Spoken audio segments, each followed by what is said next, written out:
Welcome to the State Procurement Office's workshop number SPO 225, RFPs, Getting from a Notice of Award to an Executed Contract for Health and Human Services pursuant to HRS Chapter 103F. This workshop will provide an overview of the Notice of Award, the protest process, and a bit about contracting. As a review, we started with planning, which included doing an RFI.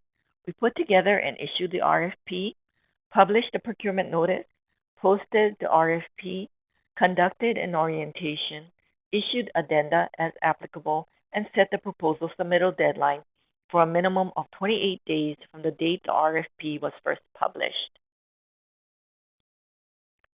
We evaluated the proposals received in response to the RFP, trained the evaluation committee members, did a register of proposals received, evaluated each proposal solely upon the evaluation criteria and the relative priorities set in the RFP, and provided written explanations for the numerical scores given.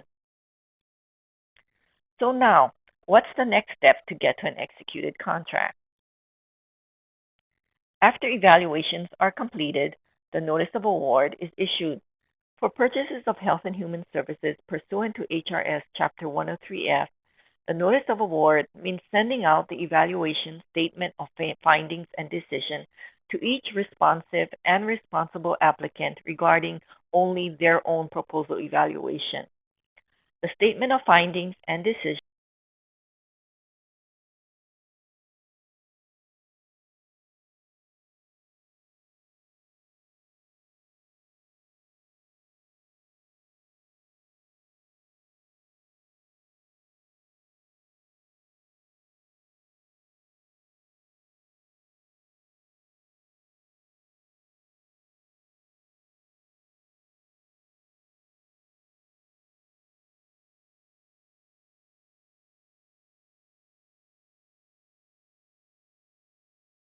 shall contain the name of the purchasing agency, the RFP title and number, the comments for the evaluation, and scores that the applicant received in support of the award or non-award decision.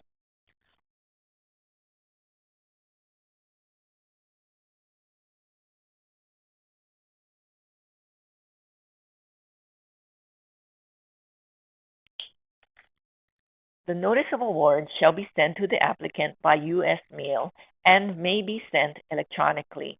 Note the word and. It doesn't say or, so you are required to send it by U.S. mail. Protests must be submitted within 5 working days of the postmark of the Statement of Findings and Decision. So it's important that you have evidence of the postmark date. Therefore, here are some options which you may want to consider. Send your notice of notices of award by certified mail, whereby you have the postmark and can track your mailing. Another way in which you could obtain the postmark is to prepare a list of applicants that you are sending a notice of award. Take the notices and the list to the post office and have the postal agent postmark each envelope and also the list. You know, it can be quite embarrassing to get a notice of protest and not know what the postmark date is. Then you're going to have to call the protester to find out what that date is. Okay, you send the Notice of Award, which includes the statements of findings and decision, and all is going well till you get the protest. In accordance with HAR Section 3-148-301, the Notice of Protest shall be sent by U.S. mail or hand-delivered and shall be submitted within 5 working days of the postmark of the Notice of Findings and Decision or the Notice of Rejection sent to the protester. When you receive the Notice of Protest, everything shall come to a halt. Your purchasing agency cannot execute a contract, no services can be delivered, and negotiation or discussions with a provider shall be stopped. All activity toward making an award is suspended until the protest is resolved. During the protest period, confidentiality is maintained. You should inform the awardee that a protest has been filed, but that is about all. Do not inform them who has protested or what it's about. During the protest period, the head of the purchasing agency acts as an impartial party. Of course, when the notice of protest is sent, it's sent to the head of the purchasing agency and the procurement officer. So the head of the purchasing agency may inquire as to what the protest is all about. You can explain what the protest is about, but let him or her know that it'll be handled at the purchasing agency level, and as part of the protest process, he or she will have an opportunity to render a decision. Prior to that time, the purchasing agency handles the notice of protest and the initial protest process. In accordance with the rules, opposing parties must let the other know before communicating with the head of the purchasing agency about the merits of the protest. Here's a side note. You will see reference to the procurement officer and the chief procurement officer. These are not the same.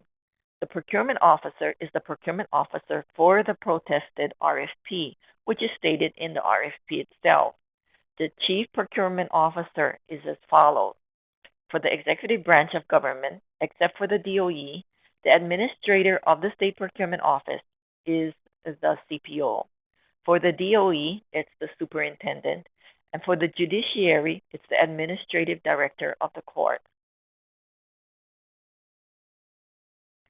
Now let's talk about the protest process, which is covered under HAR Chapter 3-148. Who can submit a protest? The protester or protesting applicant is any party who is aggrieved, meaning wronged, in connection with the award of a contract through the HRS Chapter 103F competitive or restrictive procurement process. Just for the record, a potential provider that has not submitted a proposal is not considered aggrieved of an award. Also, the provider who is rejected because their proposal was submitted after the proposal submitted deadline is not aggrieved of an award. For HRS Chapter 103F Health and Human Services Procurement, in accordance with HAR Section 3-148-103, there are only three things that a protester can protest, and they are 1. Failure to follow Chapter 103F Hawai'i Revised Statutes. 2. Failure to follow Chapter 103F Hawai'i Administrative Rules. And 3. Failure to follow what's in the RFP. There are 10 steps to the protest process, but the protest can be resolved at any step along the way. First, there is the informal request for an explanation. This would be an informal debriefing. After sending the notice of award and prior to submitting the notice of protest, the applicant may ask for an informal meeting to go over some concerns. As the purchasing agency, the 5 days to submit the notice of protest is ticking, so respond promptly to the request. Listen and explain. If the applicant is not satisfied with the explanation, advise the applicant about the deadline to submit the notice of protest, where to get the protest forms, and where it needs to be sent. The informal request for information is to nip any possible protest from happening. Maybe the applicant just needs an explanation without going through the protest process. Step 2. Once the statement of findings and decision is sent, an applicant has 5 working days from the postmark date to submit the notice of protest. Protests which are not timely submitted shall be dismissed pursuant to HIR Section 3-148-301E. For the executive branch, the notice of protest is submitted on Form SPO H801, which provides a brief description of the protest basis. The notice of protest is submitted to the head of the purchasing agency and the procurement officer by U.S. mail or hand delivery. This is Form SPO H801, a notice of protest. At the top of the page, the applicant and purchasing agency information needs to be provided. The second part is whether the notice of protest is related to the competitive or restrictive method of procurement. As far as the grounds for protest, remember, there are only 3 things that can be protested. The purchasing agency failed to follow statutes, rules, or the RFP. Then the form would be signed by the protester.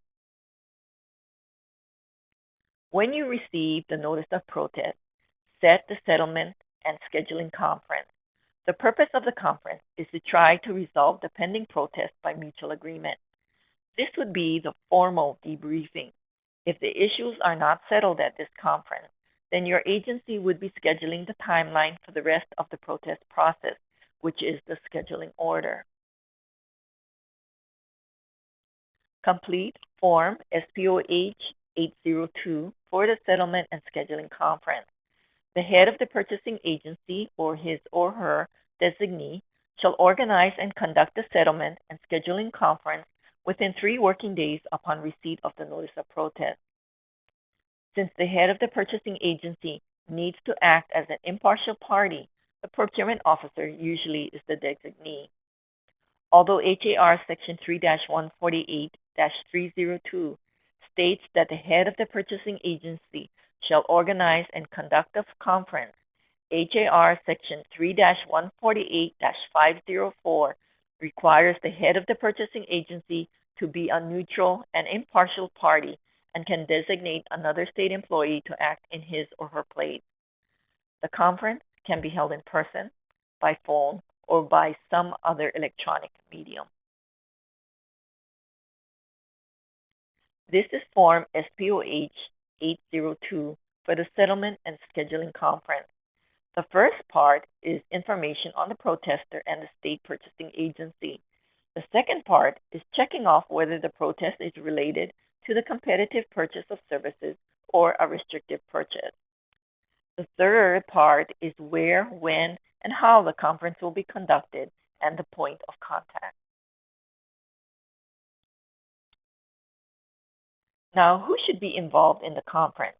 The head of the purchasing agency may have to make a decision on the protest at one stage of the protest. So until that time, he or she needs to be an impartial party, so should not be actively involved during the settlement conference. The protester would be present to explain why the process was flawed. The procurement officer would be in attendance to listen and explain any misunderstanding and to make a preliminary decision. If desired, other staff could also be present. Since the procurement officer is there to listen and explain, he or she must know the procurement process and be very familiar with the RFP requirements, the submitted proposal, and the evaluation. At the settlement conference, as in the informal meeting, if there was one, allow the protesters to speak, listen, and explain the scoring and comments given. Don't argue. If the protester concerns cannot be resolved by mutual agreement, then move on to the scheduling order.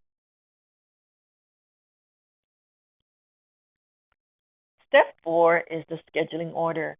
You can either work out the scheduling order with a protester or set the schedule after the meeting. Sometimes it's best to work it out with the protester. If the protester asks for a day or two extra for a particular step, you might want to consider it. On the other hand, if they want to delay it for 3 weeks because they're going on vacation, now that's excessive. In that case, someone else from the protester's organization needs to step in and meet the scheduled deadline. The scheduling order should be completed the same day. Some directors' designees like to have it typed and sent the next day. That's okay. Fax, email, mail it. It helps expedite things. This is the protest scheduling order form SPOH 803. The information for the first 2 parts are the same as the previous form. In filling out the schedule, HAR Section 3-148-302D says that the protest shall be speedily resolved and as practicable up to and including the protester's reply shall be completed within 10 working days. Thereafter, the head of the purchasing agency's written decision shall be issued within 5 working days. At the discretion of the head of the purchasing agency, more or less time can be scheduled.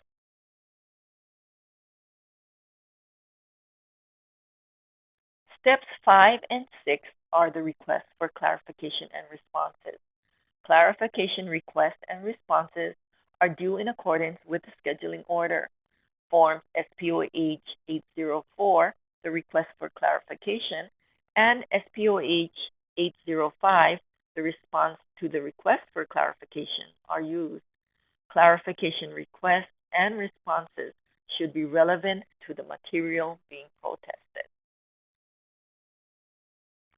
HAR Section 3-148-502 provides information regarding requests for clarification.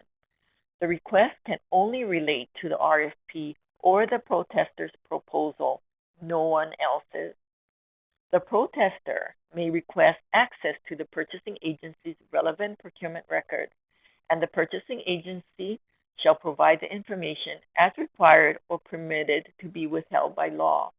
If the information requested is not relevant, explain why it's not relevant to the protest issues. But if you can provide the information, sometimes it's easier to provide the information rather than arguing the relevancy.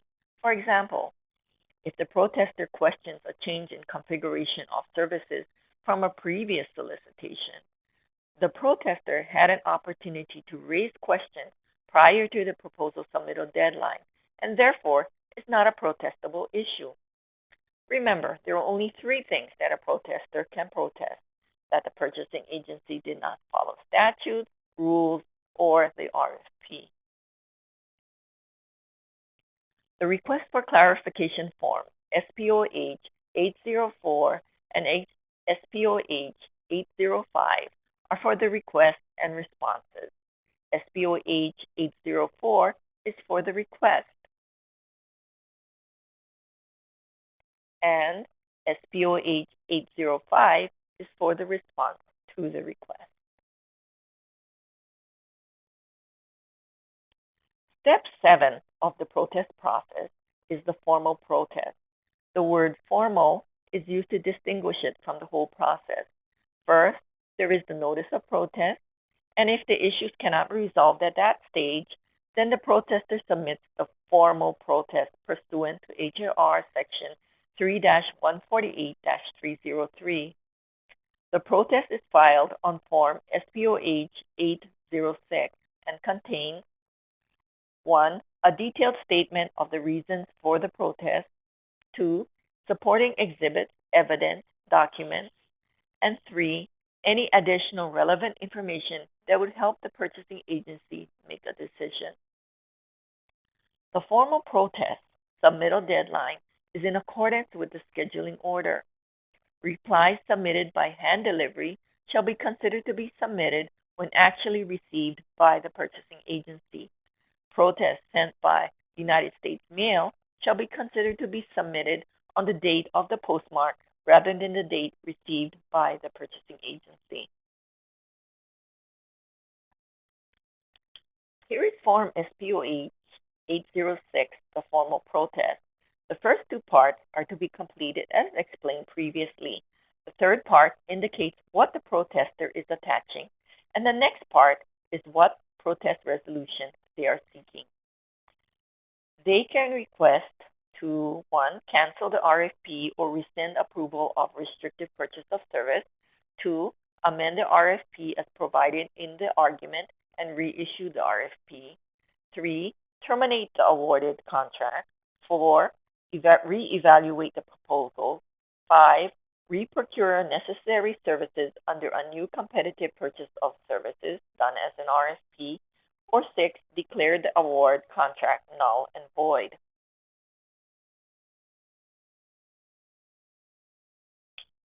Step 8 is the purchasing agency's response to the formal protest. Form SPOH 807 is used at this stage. The deadline for the response is per the scheduling order. Be sure that your response is factual and substantiated with exhibits and documents to back up your statement. Address all the issues raised by the protester. If there are issues that are not protestable or irrelevant to the protest, address it with a short explanation why the issue is not protestable.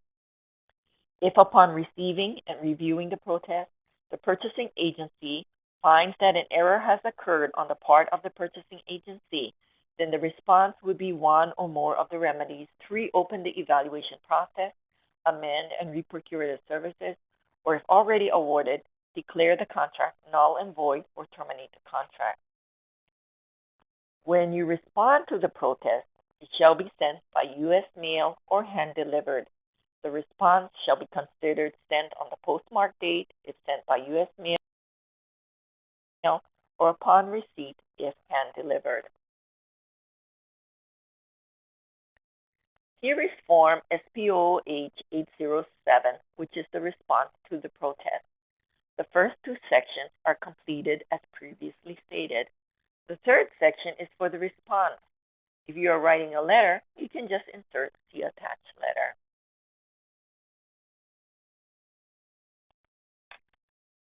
Now, if the protester, upon receiving the purchasing agency's reply, is not satisfied, then it's step 9, the reply by the provider protester. This is the protester's opportunity to indicate why the procurement officer's explanation was not adequate by providing 1, additional reasons or arguments supporting the original protest, 2, any additional evidence or materials supporting the original protest, or 3, any additional relevant information that would help the head of the purchasing agency reach a decision. The protester cannot bring up new issues, only those related to the original protest. The protester's reply shall be sent by U.S. mail or hand delivery. The deadline is per the scheduling order. Make sure you get a copy of it, especially if the protester decides to pursue the protest beyond the head of the purchasing agency's decision. And this is Form SPO H808, the protest reply. As in the previous form, the protester could complete or just write C attached if attaching a separate write-up. Now it's the head of the purchasing agency's turn to resolve the dispute. In accordance with HAR Section 3-148-502E, if the dispute cannot be resolved in good faith by the purchasing agency and the protester, then the head of the purchasing agency may resolve such dispute as fairly as possible in light of all the circumstances.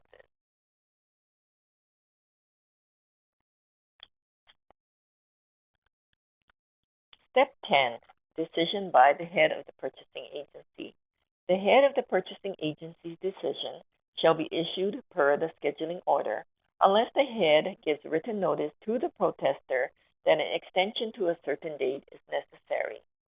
The decision shall contain 1, a statement of the action to be taken or the resolution to the protest, 2, a detailed statement of reasons for the decision including factual findings, 3, a statement of the protester's right to request reconsideration of the protest, and 4, a statement that the head's decision is final and conclusive unless a timely request for reconsideration is made.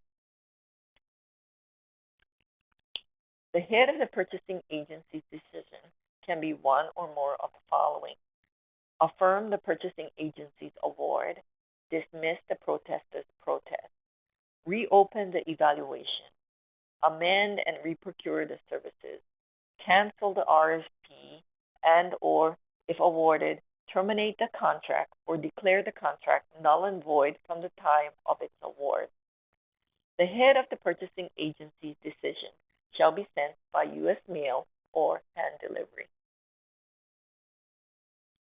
Throughout the protest process, in accordance with HAR Section 3-148-202, a protest can be resolved at any time by mutual agreement by amending or canceling the RFP, terminating the award, reopening the evaluation process or resoliciting, declaring the contract null and void from the time of award, affirming the award decision, and or dismissing the protest. After the head of the purchasing agency sends the protester his or her decision, and the protester is still in disagreement, then the protester can request for reconsideration of the protest in accordance with HAR Section 3-148-401 to 3-148-402.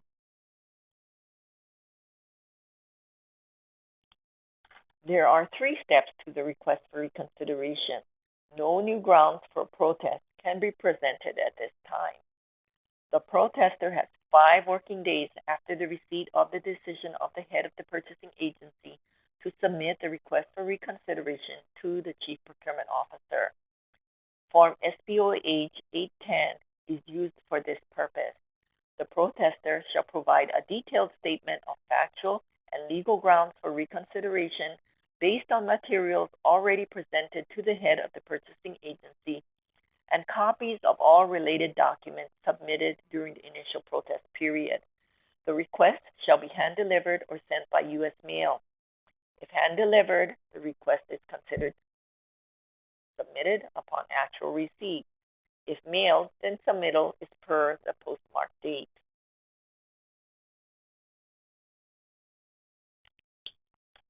This is Form SPO H 810, Request for Reconsideration of a Protest. The first 2 parts are completed like the other forms. The form states that pursuant to Section 3-148-401 HAR, the request for reconsideration of the decision of the head of the state purchasing agency in the above referenced matter is hereby made. The decision of the head of the purchasing agency was received on, and the date is provided.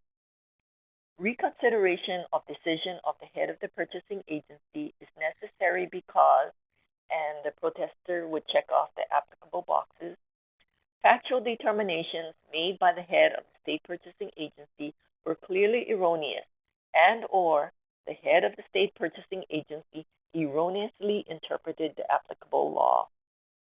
Argument regarding the reasons supporting this request for reconsideration is attached as Exhibit A. Copies of the scheduling order, protest, answer, reply, and decision, if any, together with all supporting exhibits and materials, are attached as Exhibit B.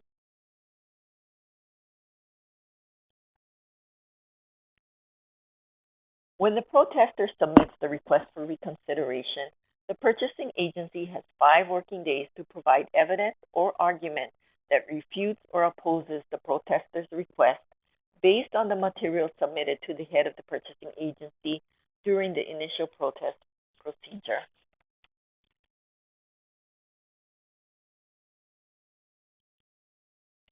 Then, within 15 calendar days, unless more time is needed, the CPO issues a written decision. The CPO's decision could be to uphold the decision of the head of the purchasing agency or reopen the protest and award an appropriate remedy pursuant to HAR Section 3-148-402D. The CPO's decision shall detail the reason or reasons for the decision, which includes factual findings. If additional time is needed for the CPO's decision, a written notice shall be sent to the protester about the extended deadline, and the decision of the CPO is final. And these are the remedies which are available to the CPO. Amend or cancel the RFP, terminate the awarded contract, reopen the evaluation process or resolicit, declare the awarded contract null and void, affirm the purchasing agency's award decision, or dismiss the protest. So, in a nutshell, you can see the entire protest process in the flowchart shown. Let's summarize the process. First, the statements of findings and decision is issued after evaluations are done.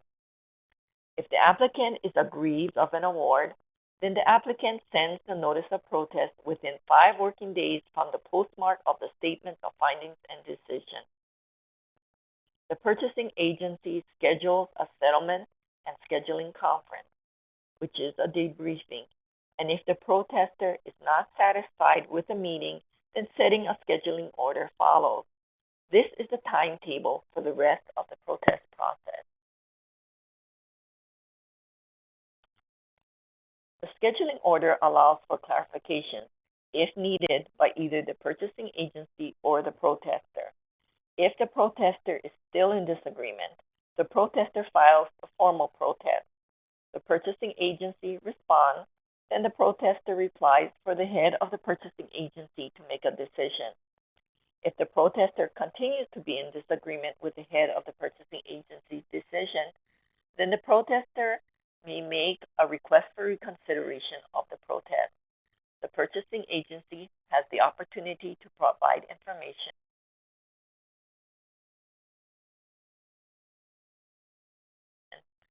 Then the Chief Procurement Officer reviews and issues a decision based on the evidence presented on the original protest, and the CPO's decision is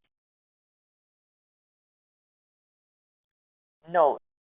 At any time during the protest process, if a decision is made to reopen evaluation, upon re-evaluation of all proposals, another statement of findings and decision shall be sent to the applicant, and the protest period starts all over again. Okay, and that's the protest process. Now let's talk about discussions with applicants after the notice of award and before contract execution.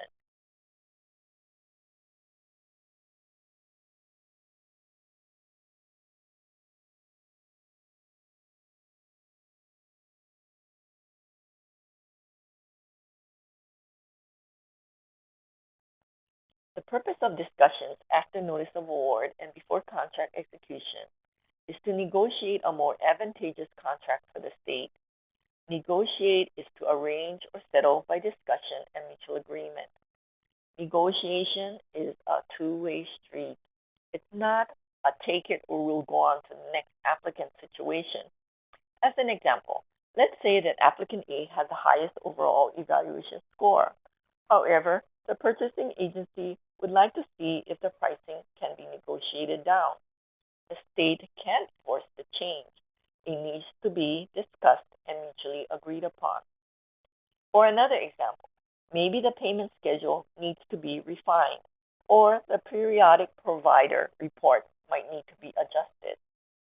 These would not be material changes because it's not adversely affecting the proposal's evaluated rating.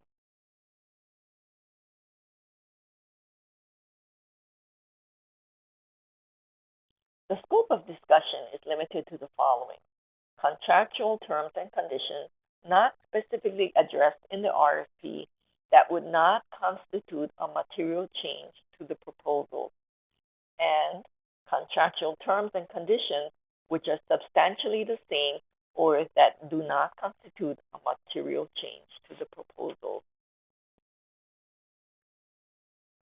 A material change is one that would adversely affect a proposal's evaluation rating score. You cannot change the scope of the RFP because then that would be unfair to other applicants and potential applicants. You cannot materially alter the criteria, specification, or scope of work of the original RFP or proposal. Also, just because it wasn't in the RFP does not automatically mean you can demand something now and within the scope of work. It must be reasonable. Okay, let's look at some examples. In the proposal, the awardee indicated that they would have 7 master social workers. They now are proposing only 3. The RFP requires 4 master social workers.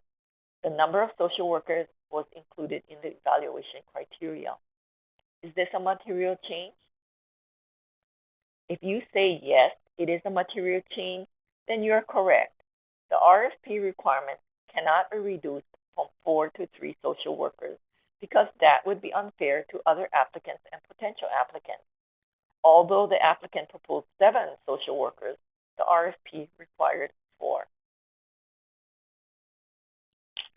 Okay, here's another one. The provider wants to change the rate they proposed in the proposal. The rate was part of the evaluation criteria. Is this a material change? If you answered yes, then you again are correct. By changing the rate, it would adversely affect the proposal's evaluation score. Now let's look at the last example. This one is a little different. A purchasing agency issued an RFP whereby 7 divisions within the department would be participants. After the contract was awarded, 6 divisions did not require the services. Is this a material change? This is a drastic service change on the part of the state. There are 2 reasons why this would be considered a material change. First, a potential applicant could say that had they known that the services would only be for 1 division rather than 7, they would have submitted a proposal. The second reason is that the awardee based his proposal on doing the services for 7 divisions, and now it may not be worth their time to do the services for only 1.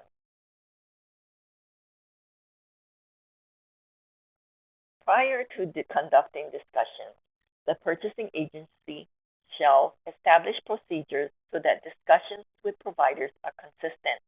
You'd also need to know how to conduct discussions under various scenarios, such as negotiations face-to-face versus phone or mail negotiations. You would also need to work out schedules, taking into consideration the time frame that you have to work with. When we talk about procedures, what are we talking about? Well, be sure that you have an agenda. It doesn't have to be formal, but you should write it down ahead of time and have it with you. A script is not necessary, but include the major points so it'll help keep you on task. Plan ahead. What issues do you want to cover for each provider? It'll help to know who will be in attendance. And be sure that you let the provider know the topics to be discussed so that they come prepared. Now you are able to put it all down into a contract. All contract forms are located at hawaii.gov/form. The Health and Human Services contract forms are numbered AG103F01 to AG103F15. If you are in doubt as to what contract forms to use, check with your Deputy Attorney General. So what about the contract order? Generally, unless advised otherwise, this is the contract order.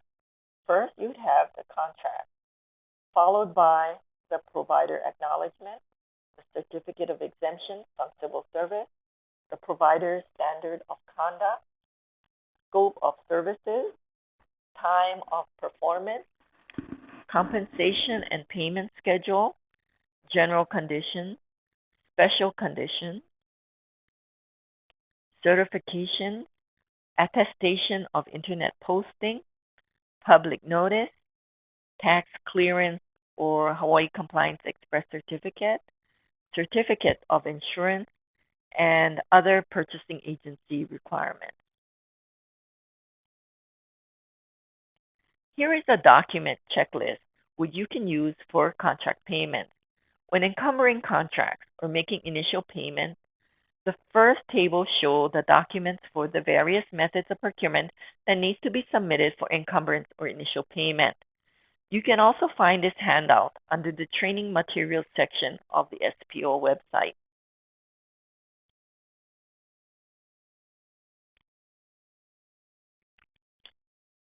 The second table lists the documents required for initial and subsequent payments during the contract terms. If you have any questions regarding payment documents, check with your fiscal office. Item 3 is a listing of things which your agency needs to double check before submitting for encumbrance or payment. Be sure that the contract effective date should not be prior to the date on which the parties sign off on and fully execute the agreement. Refer to Comptroller's Memorandum number 2009-14. Also, be sure that the notary acknowledgement date is the same as the date the service provider executed the contract. The time of performance is correctly stated throughout the contract. The certificate of insurance is correct and current. The service provider's legal name on the contract matches all supporting documents. The service provider named on the compliance certificate, whether it be the Hawaii Compliance Express or other hard copies, matches the contract name. Contract modifications, supplemental agreements, accompany payments when based on the amendments. The contract or purchase order vendor code name and address matches the remit to name and address. Payments for services rendered are within the contract period. Payments should not exceed the maximum funding amount, and tax clearances are submitted with invoices for final payment.